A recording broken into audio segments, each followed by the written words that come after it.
Тэгээ өнөөдөр Монгол улсад яг хүний эрх төдийлөн хэрэгжихгүй байна гэж бас иргэд бол ярьж л байна. Яг манай Монгол улсад яг чиний бодлоор яг хүний эрх гэдэг яг юу юм бэ? Яагаад Монгол улсад төдийлөн хүний эрх хэрэгжихгүй байна? За хүний эрх гэдэг бол ерөөсөө л нэг цомхоо ойлголт байхгүй. За энэ дэлхийн ертөнцид хүн гэдэг амьтан эрхийг хамгаалуулж ижил оршин тогтнож амьдрна.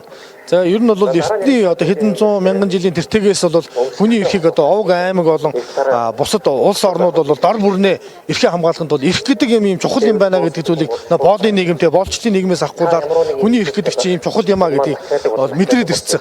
Хүн гэдэг юмт нэг нэгээ боолчж болохгүй тийм ээ. Нэг нэгийг эрхийг зөрчиж болохгүй гэдгийг хэдэн зууны тэртегээс явж ирсээр байгаад за 1948 онд бол хүний эрхийн түгээмэл тунхаглал хүний эрхийн үндэсний эрх чөлөөний акцаа гаргаж баталж ирсэн. За 1950 онд бол батлагдаад хэрэгжиж эхэлсэн улс орнууд. За Монгол улс бол 1961 онд бол нэгдсэн үндэсний байгууллагад элсэн орж нүүбд бол одоо гар бие оролцож те хүний эрхийг түгээмэл тунхаглалыг одоо конвенцэд нэгдэж орж одоо хүний эрхийг хамгаална гэдэг өнөөдөр ингээд үндсэн хуулинд оролцсон байгаа. Үндсэн хуулийн одоо гол амин сүнс олсон одоо зорилго дээр хүртэл байдаг.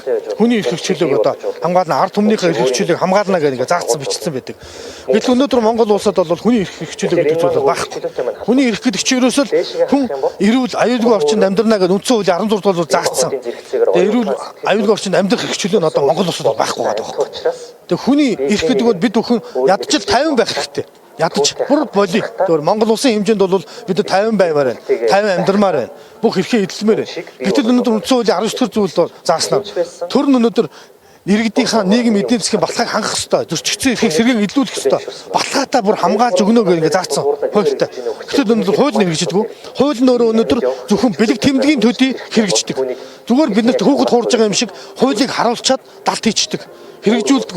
Тэгэхээр энэ Монгол улсад ч өнөөдөр хүний эрх ярих одоо нийт шаардлагатай цаг үе нь өнөөдрөөс эхлээд бид бүхэн хүүтнийг хайхгүйгээр тэмцэх дуурах ярих хэрэгтэй. Яагаад гэвэл өнөөдөр Монгол хүний эрх байхгүй. Өнөөдөр иргэн бүр өөр өөрсдийнхээ эрхийг хамгаалахын төлөө явахгүй байна. Гаслаад орилол эрх гэж юугаач мэдэхгүй байгаа мó.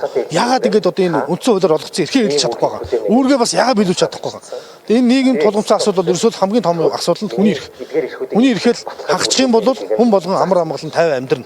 Тэгээд энэ нийгэм сайхан 50 байна. Мөн цаашлах юм бол иргэн бүр энэ төгжрээ, зээл, дарамттай одоо энэ хордож өгч байгаа хорд хавдар гэж янз янзын асуудлаас болоод сэтгэл санаа 50 бус байгаа. Энэ бол эрхээ зөрчүүлж байгаа асуудал. Тэгэхээр бид хүн 50 байхын тулд эрхээ эдлэхийн тулд энэ эрхийнхээ төлөө тэмцээч, дугаараач гэж монголчуудаас хэлмээр байна.